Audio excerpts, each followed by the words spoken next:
Dile a Dani que si te da mi amor, Dani está trocito. ¿Sí? Se parece a mí, ¿no? Esa. Sí. Ah, no, ya no, mi amor. Ahorita voy a darte, pues, espérame un poquito. Ok.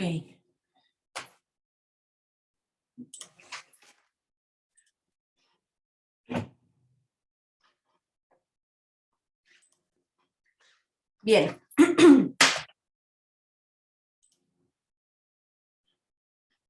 Va, venga. Bueno, ¿no es cierto? Súper. Ok. Bien, continuamos. Luego, por ejemplo, tenemos lo que les decía de Polícleto, este escultor que es de los más importantes por el llamado el canon. ¿A qué se refiere esto? Este escultor, a partir de la observación, se dio cuenta de lo que les decía, empieza a entender las relaciones del cuerpo humano, que el cuerpo humano mantiene ciertas proporciones, tanto en su rostro como en el número de cabezas que abarcan el cuerpo. Entonces él decía que un cuerpo humano que se puede medir a partir de la relación de cabezas. Entonces tomaba como referencia lo que mide la cabeza y la repetía 7 veces para generar este canon, que pues le daba como una guía de saber que una cabeza mide lo que mide del cuello a los pectorales, de los pectorales al ombligo, del ombligo a los genitales, de los genitales a la rodilla a la ¿cómo se llama? Se me fue el nombre. Bueno, aquí a la parte intermedia de la pierna, y de la parte intermedia de la pierna, la pantorrilla, a los pies. ¿Sale? Entonces, si ustedes se miden, hagan el experimento, normalmente casi todos medimos con este canon de 7 cabezas.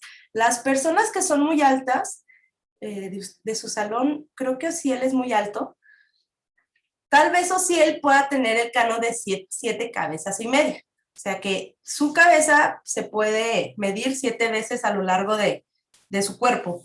Pero este canon de 7 cabezas es como para personas muy, muy altas. Y hay un canon, ay, qué caray,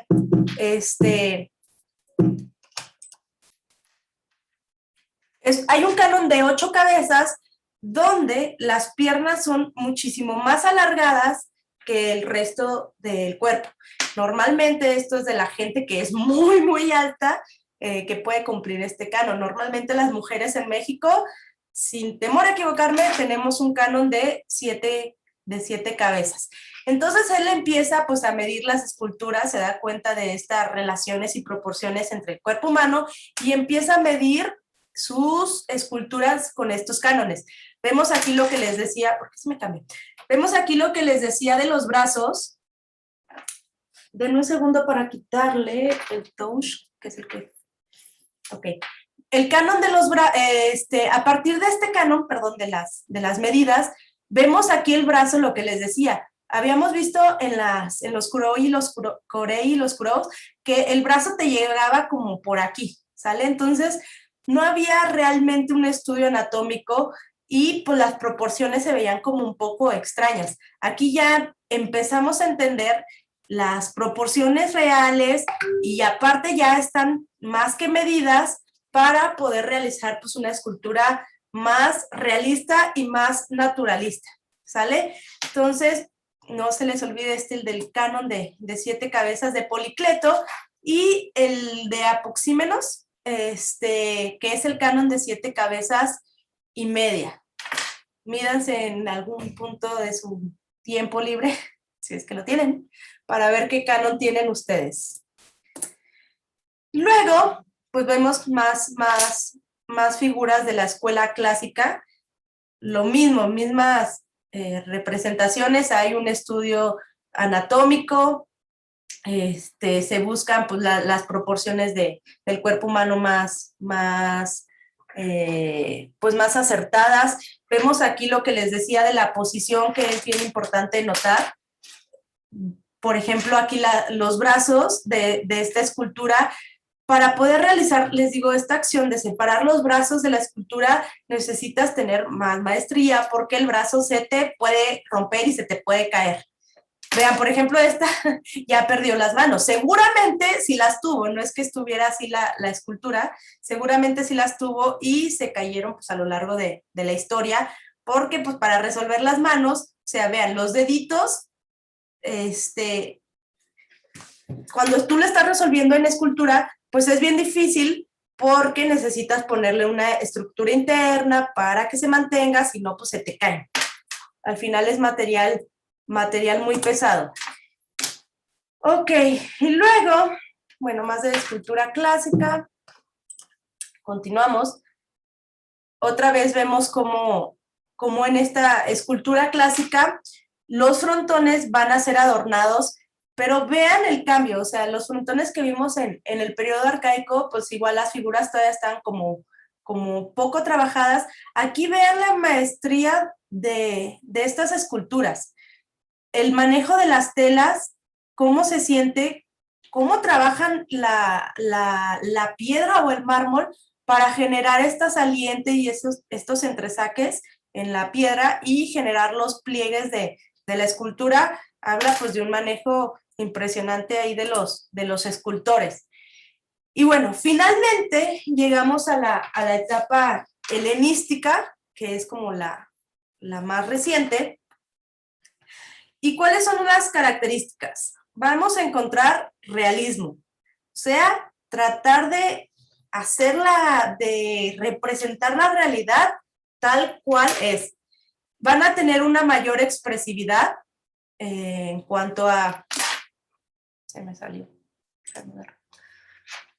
Las figuras van a tener una mayor expresividad. ¿Qué significa? Que ya no van a estar así como tan serios y tan rígidos, sino hasta la expresión facial va a tratar de comunicar algo.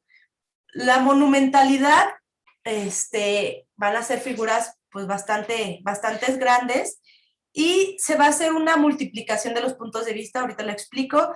Barroquización, también ahorita lo explico más con un ejemplo. ¿Qué temas se van a tratar? El retrato, desnudos femeninos y temas por género. Aquí ya no van a existir varias escuelas. En el periodo clásico había escultores, o sea, la figura del escultor como personaje era lo importante. Policleto, Miró, ¿sale? Aquí se van a empezar a agrupar en varias escuelas. Tenemos la escuela de Alejandría, de Pérgamo, de Rodas, de Atenas. ¿Qué significaba esto? Que varios escultores se agrupaban en una escuela y entre todos pues hacían pues el trabajo. No va a ser la figura de un escultor como solo, sino como la figura de una escuela como tal.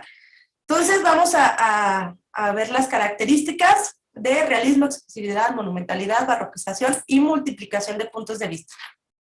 Primero, los temas que iban a tratar, el retrato.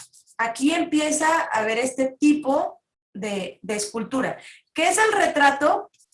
O sea, literal es representar ya sea en fotografía, en pintura, en escultura, la figura, el rostro de algún personaje, ¿sale? Entonces, ¿para qué usaban el retrato ellos? Ellos iban a representar normalmente a los emperadores o de cargos políticos importantes como esas figuras pues de poder que tenían la ventaja de que alguien los quisiera representar y que se iban a quedar pues, para la posteridad, ¿no? Entonces empiezan a surgir estos temas de como la selfie antigua, vaya. O sea, era como la forma de inmortalizar tu rostro a partir de una escultura. Nosotros lo hacemos ahora a partir de tomarte una selfie. Era exactamente lo mismo. Luego, vemos aquí en esta nueva forma de escultura, pues se parece todavía como mucho a lo clásico, pero vean, o sea, todavía se sigue trabajando como esta, toda la cuestión anatómica. Vemos aquí en esta de al lado algo que sí se puede diferenciar a lo anterior. Dejen, es que se me movió. Ok. Vean cómo ya las figuras totalmente totalmente expresivas en el sentido de que, vean, los pies, hasta los pies hablan, o sea, ya no son estos pies rígidos, sino que esta expresión, por ejemplo, yo veo este pie y me habla como de una chava así como que está coqueteando quizás con él, a partir de poner la pierna en esta posición, la mano, como te empieza a comunicar a partir de la posición. Y aquí otra cuestión importante es que ya no se entiende la escultura como un personaje solitario, sino que empiezan a ver estos grupos escultóricos. Aparece, por ejemplo, esta mujer, aparece parece que es como un querubín o ¿cómo se llama? El dios del amor, y aparece esta otra figura. Entonces, en una misma escultura aparecen 3 personajes. Esto es algo muy de esta etapa helenística, que ya no aparece nada más la figura sola, sino que aparece en un conjunto, que ese conjunto pues tal vez te cuenta una historia, ¿no? Continuamos. Vean aquí, por ejemplo, ellos usaban durante esta etapa helenística temas comunes. Les digo que normalmente los escultores se iban a las palestras y tomaban de inspiración para sus obras. Y aquí, por ejemplo, tenemos a los luchadores, que seguramente fue hecha a partir de la observación de varios gimnastas en una palestra. Y lo que les decía, vean esta figura, para mí es como el cambio total en cuanto a la mentalidad de los griegos clásicos. Les decía que durante la Grecia clásica no iban a representar a alguien que no estuviera en los cánones de belleza, ya sea que fuera viejito o gordito o como con alguna condición física que ellos no consideraban proporcionada o simétrica. Entonces aquí, que hayan representado a la vieja ebria, esta escultura a mí me gusta mucho, porque uno, representa a una mujer, o sea, ya de ahí el cambio total en cuanto a la mentalidad. 2, no es una mujer así súper idealizada y súper bien formada, sino es una mujer viejita, ¿sale? Entonces ahí pues el cambio es total.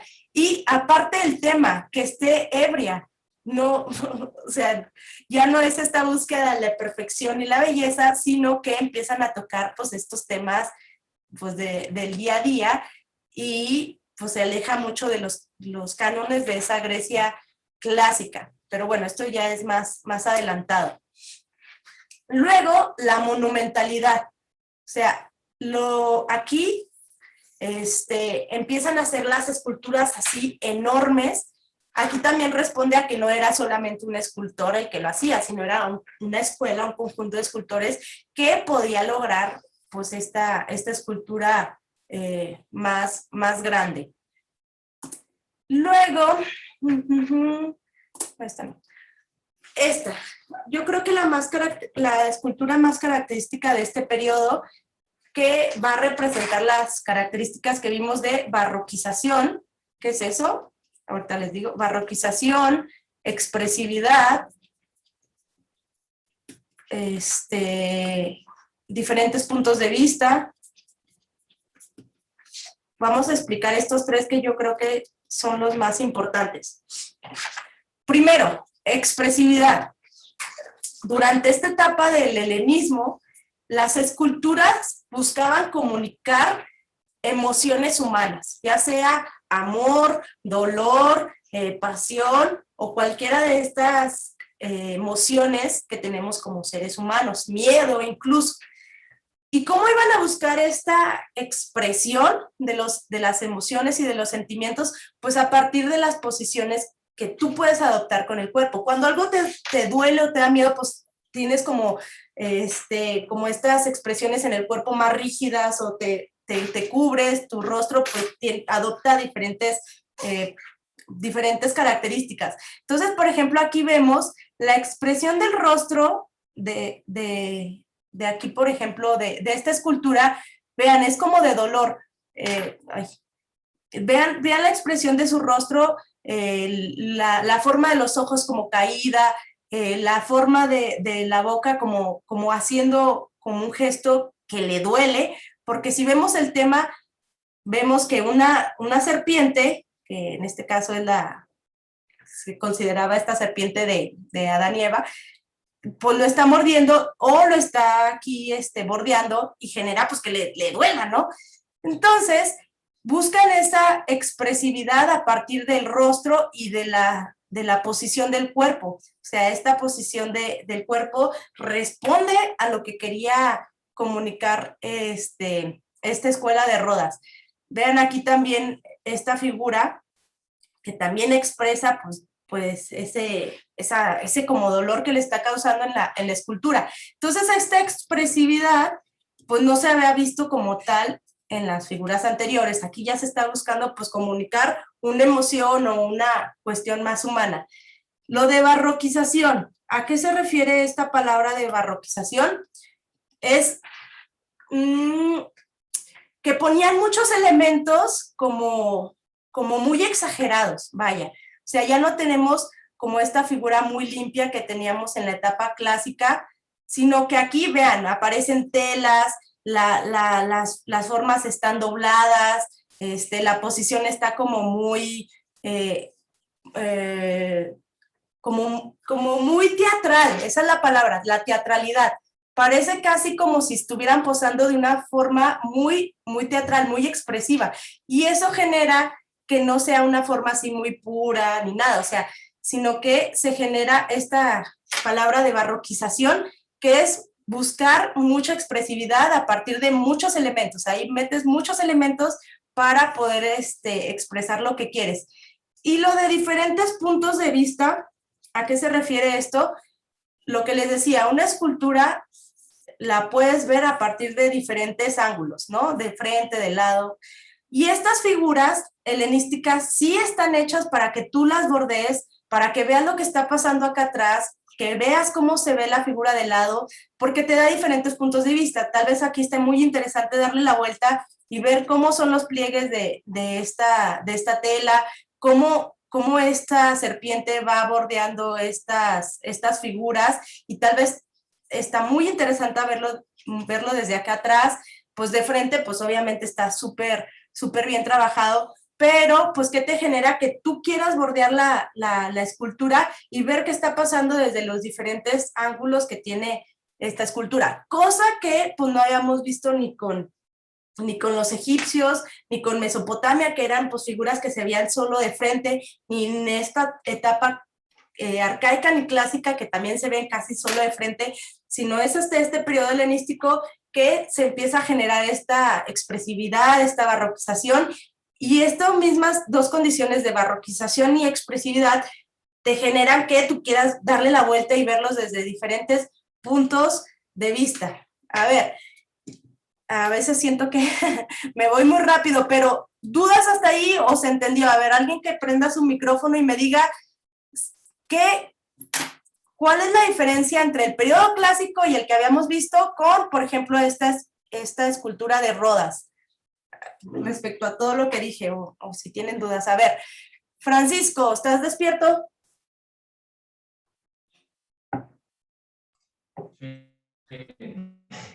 A ver, ¿cómo podrías describir tú esta escultura? Esa escultura, pues las pasadas que nos mostró, pues esta tiene mucho cambio. Pues ya ve que en las primeras que nos empezó a mostrar tenían así como que los brazos pegados, y ya esta nota como un poco más de realismo, y pues como más. Sí, exacto. Perfecto, usaste la palabra de realismo. Exacto, o sea, vean el cabello, por ejemplo, aquí ya no son estas bolitas, esferitas que generaban el cabello, sino empiezan a pues darle a juego y se siente más natural la figura, ¿no? Se siente más realista. A ver, Jennifer, ¿tú qué observas aquí y qué haya cambiado respecto a la etapa clásica y la etapa arcaica?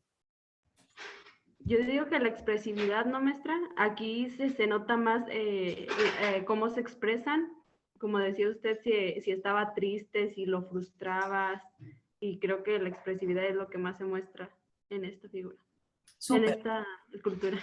Ok.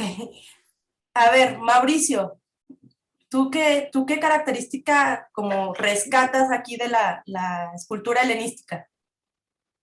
De esta, pues, en la escultura helenística veo lo que es pues como dijo Jennifer, la parte de las expresiones, además de pues, o sea, la misma presentación que te da, que casi, casi, pues, lo que yo he aprendido es que te cuentan una historia.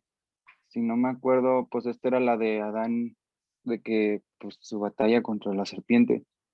Entonces, pues, que además de que es una escultura que ya anatómicamente y además más de, pues, así físicamente perfecta para ellos, pues tiene sus historias y pues de que no hacían esculturas así, nomás porque sí, o sea, pues vamos a hacer un vato mamado y ya. No, o sea, sino que sí tenían sus razones para hacerlas, o sea, sí, tenían mucho significado. Por ejemplo, del lado del barroco, que pues tenían la característica de que eran posiciones o cosas que no se podían hacer. Entonces, o sea, físicamente eran cosas que, pues sí, las representaban muy anormales, Ujú. así como yo lo vi en la pintura, que eran posiciones muy difíciles de hacer en la vida real, que no eran reales. Muy Por ejemplo, exagerada. sí, ándale, exactamente, muy exagerada. Entonces sí, ese cambio se puso muy marcado, se empezó a marcar mucho. Súper. Perfecto, muchas gracias. Y de la figura clásica, por ejemplo, aquí lo vemos. Ahorita que ya compararon las tres, arcaica, la clásica y la helenística. A ver, Ociel, ¿tú qué característica ves más marcada, por ejemplo, en la figura clásica y que se diferencia de la parte arcaica y de la parte helenística? Eh, pues para empezar, empiezan como eh, pues muy cuadradas para que no se rompan. Y también pues las figuras, por lo que usted decía de los labios, que no eran muy estéticos, que no se había logrado esa buena calidad, pues, por así decirlo. Y en el que sería el siguiente brinco, pues que ya se logra separar eh, o extender los brazos, lo que usted decía, para que no se rompiera. Y ya como por último el realismo y que ya no es, la escultura ya no es una persona, ya puede ser tres personas, un ángel y una serpiente. Eso en el periodo helenístico. Si vemos aquí, por ejemplo, el clásico, son como figuras muy elegantes, y vemos aquí cero barrocas, o sea, aquí es como una expresión muy, pues sí, como yo lo describiría es como eso, como muy elegante, muy sobria, muy cuidada. Entonces vemos, por ejemplo, y es solamente una figura, ¿sale? O sea, nada más está representando un personaje. Y en el helenístico, o sea, ya en el último es como la expresión mayor, o sea, ya esto no tiene nada de elegante, esto es totalmente expresivo y pues súper exagerado hasta incluso. Y lo de las posiciones, vean cómo las esculturas realmente pierden partes o perdieron partes a lo largo de la historia justamente porque pues el material se tiende a la gravedad. Pero el lograr ya estas expresiones con las manos, con el cuerpo, las posiciones abiertas, pues ya son así como el cambio total que se le dio a la escultura. Y yo creo que esta parte de la escultura helenística es como el tope que tuvo la escultura en cuanto a belleza, en cuanto a estética, en cuanto a conocimiento del material, en cuanto a conocimiento del cuerpo humano, y se logró aquí en Grecia. En otros periodos, pues se ha buscado, pero yo creo que aquí es la expresión mayor. Bueno, actualmente en el siglo XX tampoco es como que seamos malísimos, no, al contrario, tenemos todo esto del hiperrealismo que ya, o sea, podemos encontrar figuras escultóricas que hasta cabellito tienen y los colores son iguales. O sea, sí ha avanzado la humanidad respecto al arte, pero pues todo venía como de aquí, ¿no? De esta búsqueda de la belleza. Y bueno, con esta parte acabamos la parte de la escultura. Aquí vemos más de la escuela helenística y entramos rápido con la pintura, pero la pintura pues no hay tanto. ¿Qué hay en las pinturas? Pues como lo digo, no hay tanto, hay muy pocos vestigios. Aquí era otra vez la la pintura que estaba en los muros de la arquitectura. Se policromaban los templos, se les daba color, no era este mármol blanco y limpio, sino que pues estaban pintados, ya lo habíamos visto. Y aquí lo más importante o lo más interesante es la cerámica, ¿sale? Entonces, bueno, vemos rápido, los templos pues estaban policromados. No me encanta, a mí me gusta más cómo se ven pues sin color, pero buscaban pintar los templos para darles pues mayor vistosidad, ¿no? Y que tuvieran mayor importancia. Y aquí hay una reconstrucción como de cómo debió haber sido pues esa policromía. Luego, aquí lo interesante que les digo es la parte de la cerámica. ¿Cómo lo vamos a saber? Todo va a responder a las etapas históricas. Tenemos la etapa más antigua llamada como el protogeométrico. ¿Cómo vamos a reconocer una cerámica antigua? Y aquí es bien importante, la gente que estudia todo este rollo de la historia, una de las formas para conocer, no sé, imagínense, encuentran una ruina de algún templo griego. Entonces, como que dicen, pues, ¿cómo puedo reconocer a qué periodo responde? Y te encuentras una vasija de cerámica. Entonces, imagínense que ustedes descubrieron una ruina y se encontraron esta vasija. Entonces, para saber qué tan vieja es, pues se van a fijar en los dibujitos que están representados en esa cerámica. Entonces, aquí vemos que en el protogeométrico iban a usar líneas pues geométricas. Lo más fácil hacer, incluso cuando tú estás ahí como medio dibujando en una libreta, pues empiezas a hacer rayitas y circulitos y así como cuestiones muy geométricas porque son las más fáciles. Entonces empezamos a encontrar pues líneas paralelas, círculos, es lo más fácil de hacer, arcos, estas ondulaciones, zigzags, que las van a representar en las vasijas o en estas cuestiones cerámicas. Y cuando vemos pues este tipo de patrones, significa que es una cerámica pues más antigua porque sus líneas son geométricas, son más geometrizadas y más, digamos, fáciles de realizar. Y luego llegamos miren, aquí, bueno, seguimos en la etapa de esta muy antigua, que es el geométrico.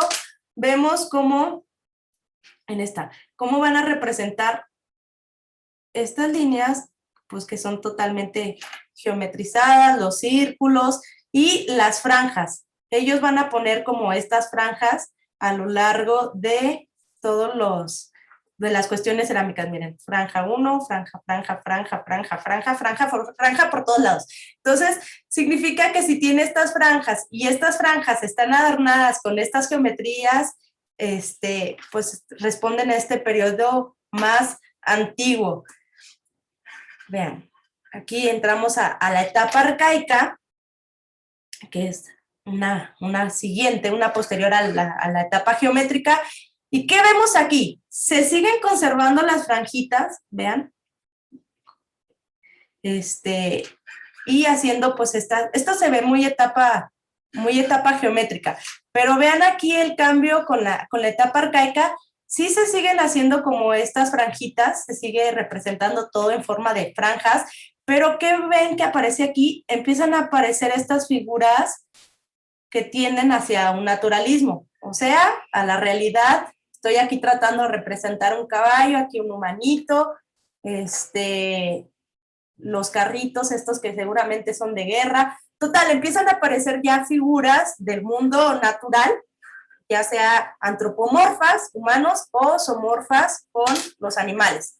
Entonces, pues ahí responde, ahí ya ves, tú cuando te encontraras esto dirías, ah, mira, esto es un periodo más nuevo, tiene figuritas, ¿sale? Entonces aquí vemos como otra vez otra figura arcaica, veamos aquí las figuras antropomorfas con estos humanitos, ya no solamente son estas figuras geometrizadas, pero igual las mantiene.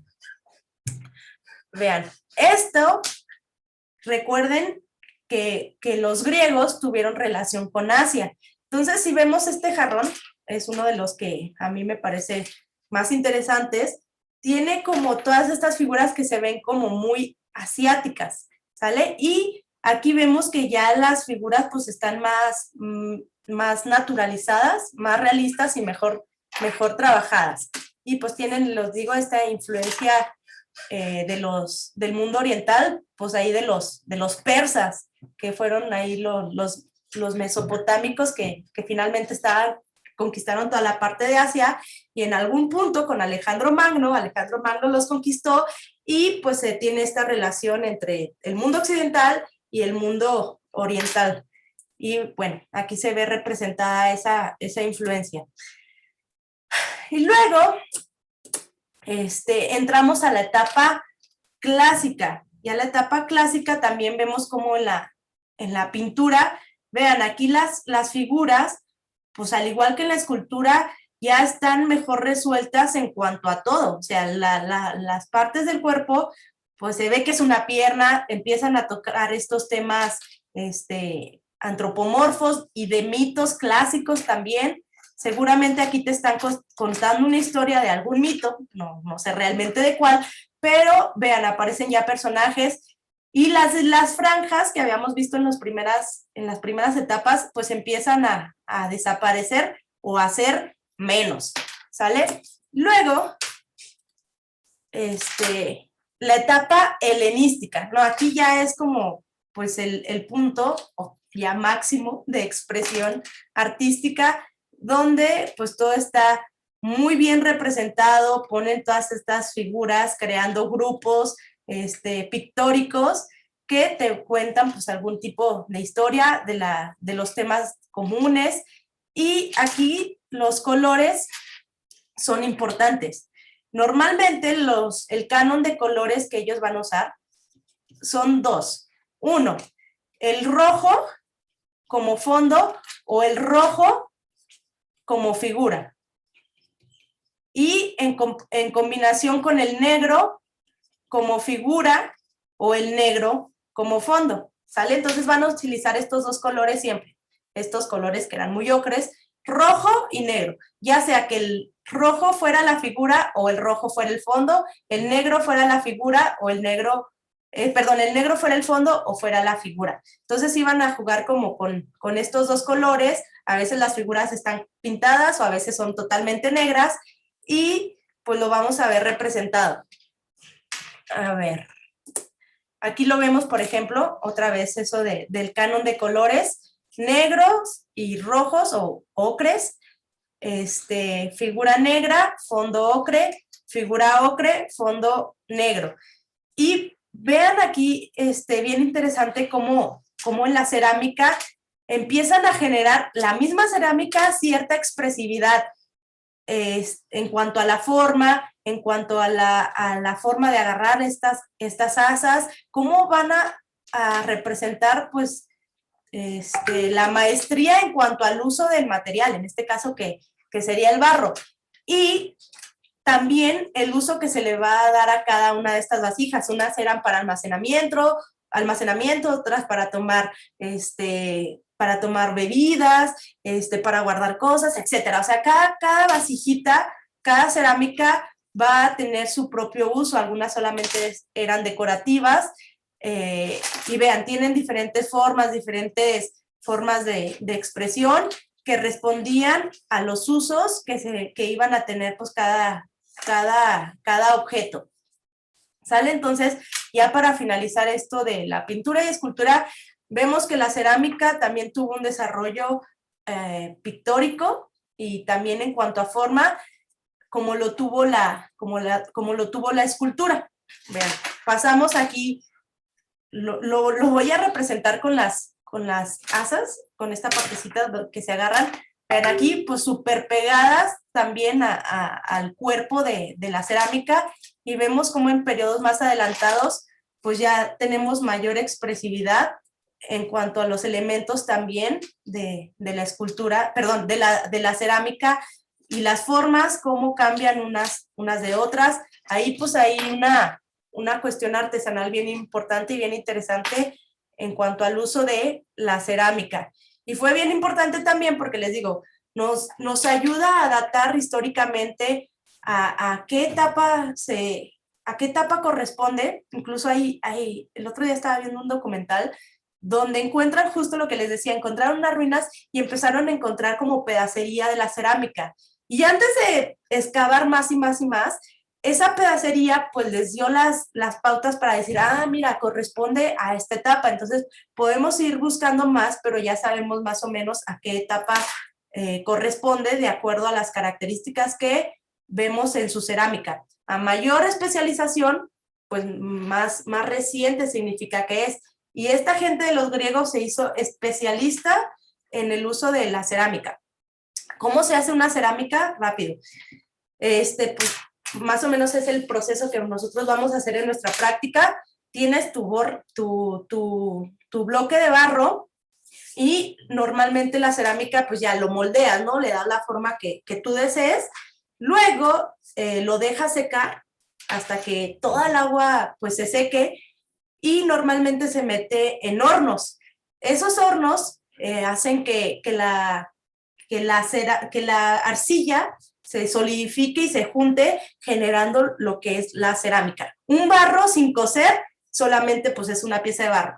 Cuando tú lo pones en un horno y lo expones al fuego, ya cuando tienes tu figura se vuelve cerámica. Antes solamente es barro. Cuando lo metes al horno se vuelve cerámica. Y para darle estas tonalidades normalmente se usan óxidos, ¿sale? Que es que le agregas en forma de engobe, que es la pintura.